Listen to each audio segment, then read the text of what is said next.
Nesse domingo, essa data é marcada pelo Dia Mundial de Combate ao Acidente Vascular Cerebral, o AVC.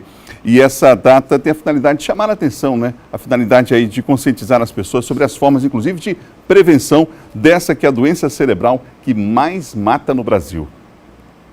Luzian completa uma semana de tratamento após ter tido um acidente vascular cerebral. Segundo o filho dele, o primeiro sintoma veio de maneira inesperada e, por sorte, o socorro foi feito imediatamente. Trabalhou, fez as atividades normais do dia. À noite assistiu futebol, que ele gosta, depois entrou em casa, assistiu um pouco de televisão à noite, tomou banho. Quando deitou, sentiu quase que de imediato um formigamento do lado direito. Quando ele percebeu que o braço não estava respondendo, ele chamou minha mãe que estava do lado, né? Tem alguma coisa errada, ela, vamos correr. E aí, imediatamente, corremos com ele para o hospital. Foi que se detectou o AVC. O diagnóstico precoce é um dos focos do Dia Mundial do AVC, comemorado dia 29 deste mês. De acordo com o especialista, a rapidez na identificação da doença é crucial para evitar sequelas e até a morte. Os sintomas do AVC eles acontecem de qualquer natureza. Pode ser desde um desvio da rima, a uma fraqueza e uma dormência de um lado do corpo, a dificuldade para falar, dificuldade para entender o que as outras pessoas estão falando, dificuldade para enxergar.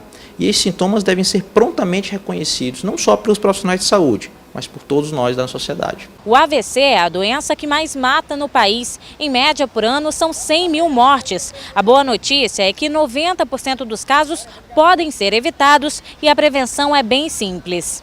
90% dos AVCs são preveníveis. E como é que a gente tem que fazer? Bons hábitos de vida, controle da pressão arterial, verificar a glicemia, a atividade física regular, controle da obesidade, cessação do tabagismo. Tudo isso é muito importante para a prevenção do AVC, que é a causa que mais mata hoje no Brasil. No caso do Luzian, o incidente mudou os hábitos da família inteira. Brincando com minha mãe recente, ela fazendo uma fritura lá rápida para almoçar, eu disse, mãe, não está mais na idade de fritura. Eu estou mais novo, ainda seguro. Mas assim, a gente sim tem conversado muito, né? Porque a gente sabe que é um acidente. Às vezes acontece. O meu pai tem hábitos alimentares maravilhosos. Come muito peixe. 90% da alimentação dele é peixe. Não bebe mais. Então, um cara que faz a caminhada dele e aconteceu. Imagina com quem não toma as medidas, né? Para falar mais sobre o assunto, conversa agora aqui no estúdio do Bom Dia com a neurologista Maria Letícia Vale Figueiredo.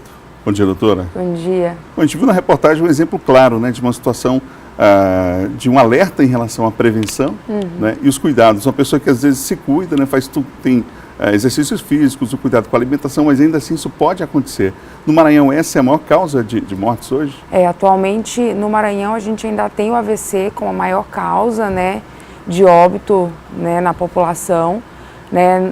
A gente vem perdendo espaço aí, né, o AVC vem perdendo para a questão cardiovascular, mas ainda no nosso estado, infelizmente, o AVC ainda é uma das maiores causas de morte.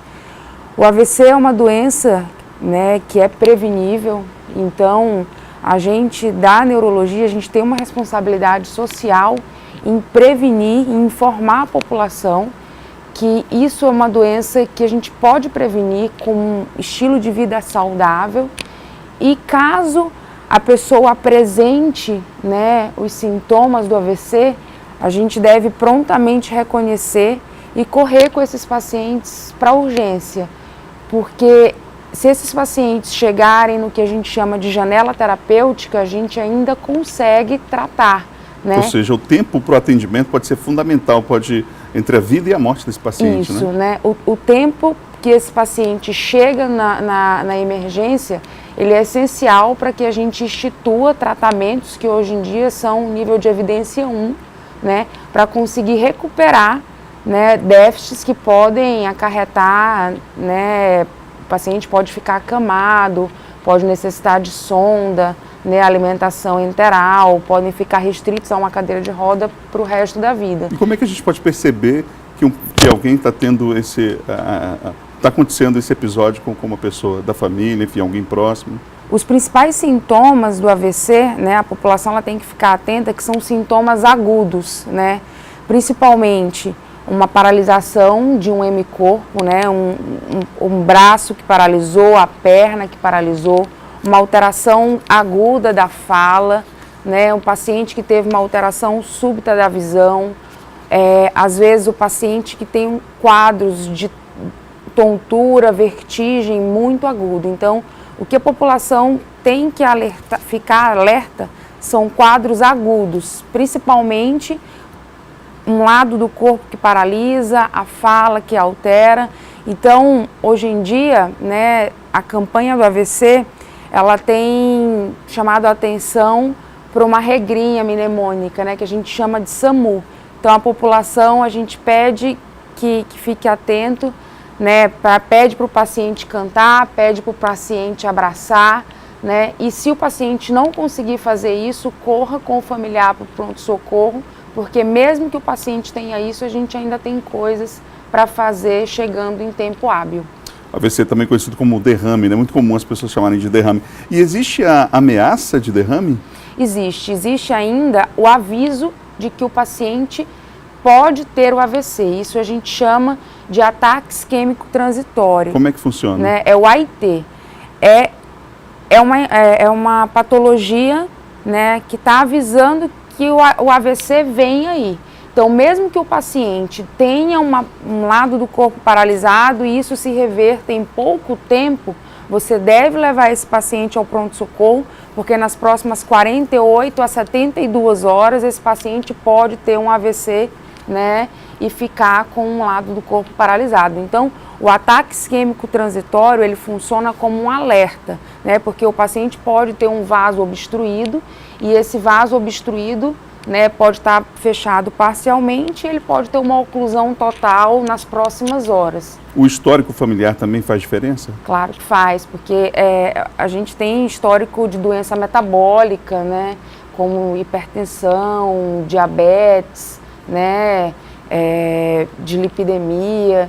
Então é importante que pacientes que tenham histórico familiar já comecem a buscar mudança de estilo de vida e cuidados além, né, para previnam essas doenças. Vale a pena reforçar mais uma vez os cuidados que as pessoas devem ter, como tratar isso de forma preventiva?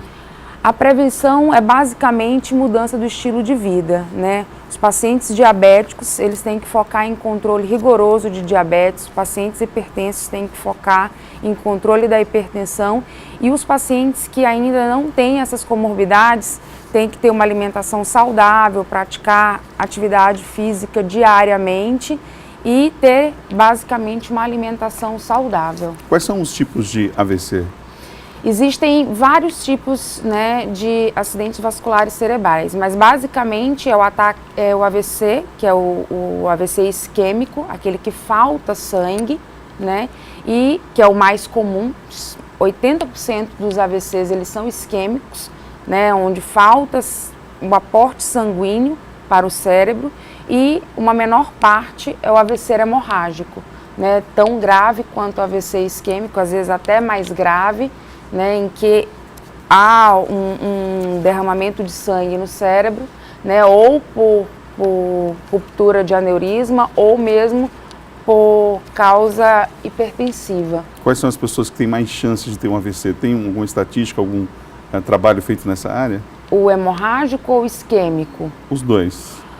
O AVC isquêmico, pessoas que têm síndrome metabólica, né, diabetes, obesidade, hipertensão, e o AVC hemorrágico, principalmente pacientes hipertensos mal controlados ou pacientes que têm um aneurisma ou alguma outra patologia vascular. Vale lembrar que essa data, o Dia Mundial de Combate ao AVC, que foi criado pela Organização Mundial de Saúde em 2006, com parceria aí com a Federação Mundial de Neurologia. E no Brasil são 100 mil óbitos por ano em relação ao AVC, os dados do Ministério da Saúde, não é?